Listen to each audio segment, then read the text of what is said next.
All right, here we are, video blog number 2. I'm Kendall Hoy in the Tuesday-Thursday class at 2 o'clock. So here we go. This is the $1 million microsecond video. I think that the most surprising, exciting, and disturbing things that stood out to me were that, trades happen, so fast. I didn't realize exactly what a microsecond was, and whenever I heard in the podcast, the clicks, it kind of amazed me how quickly that works. And I think that one thing that kind of scared me is that you don't know how quickly you can lose money, and you don't know how quickly it'll be gained back. So that whole scare just kind of blew my mind. I definitely knew it was happening because my grandpa was super into the stock market, and he watched it and was like, oh gosh, what's happening? But I didn't really understand that it was that big of a deal, and how much it dropped, and then how much it bounced back, and how quickly that all happened. And then, so that's kind of how I feel about that. And then, what do you feel the ramifications of this type of trading will be for the future in the stock market? I think that, like they said, kind of in both the podcasts, resources will continue to run out. And I wrote here, it's not necessarily bad for consumers because everything is getting cheaper. Just like the things that we buy and things like that.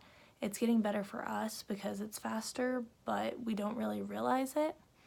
And then I think that in the future, it might we might have a few more scares because it will probably clog up again at some point.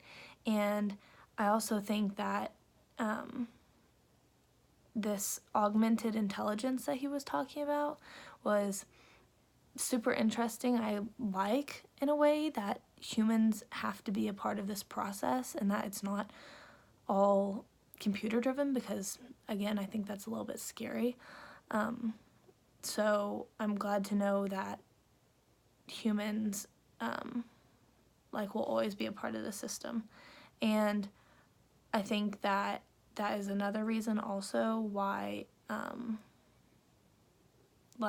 feel that the future of the stock market could kind of plateau a little bit, is because humans can only do so much and computers can only do so much. And sure, computers and technology keep advancing and everything keeps getting faster, but eventually it's gonna have to slow down.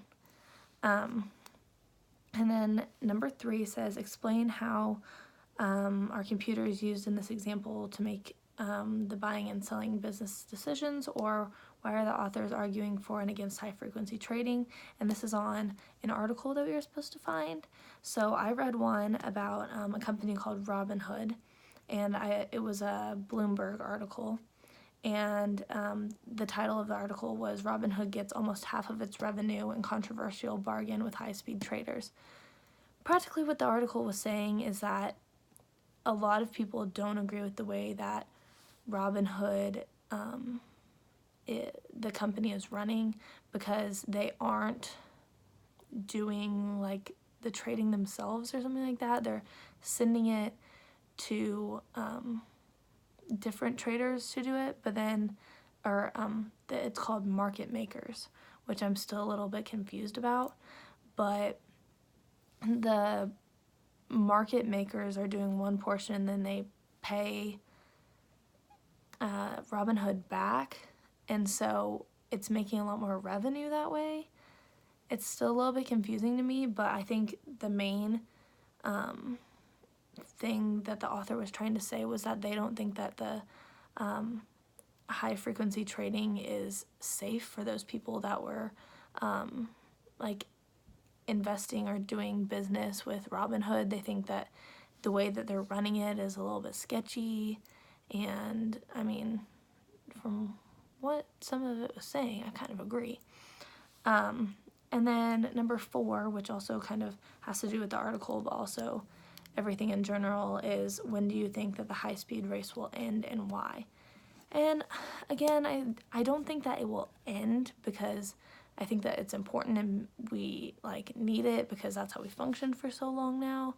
And all of the algorithms will continue to be around, but I do think that it will sort of plateau, because humans can only do so much, and then algorithms can only be so fast. And again, they keep making them faster and faster, and with the cables and, you know, everything that has made it work faster.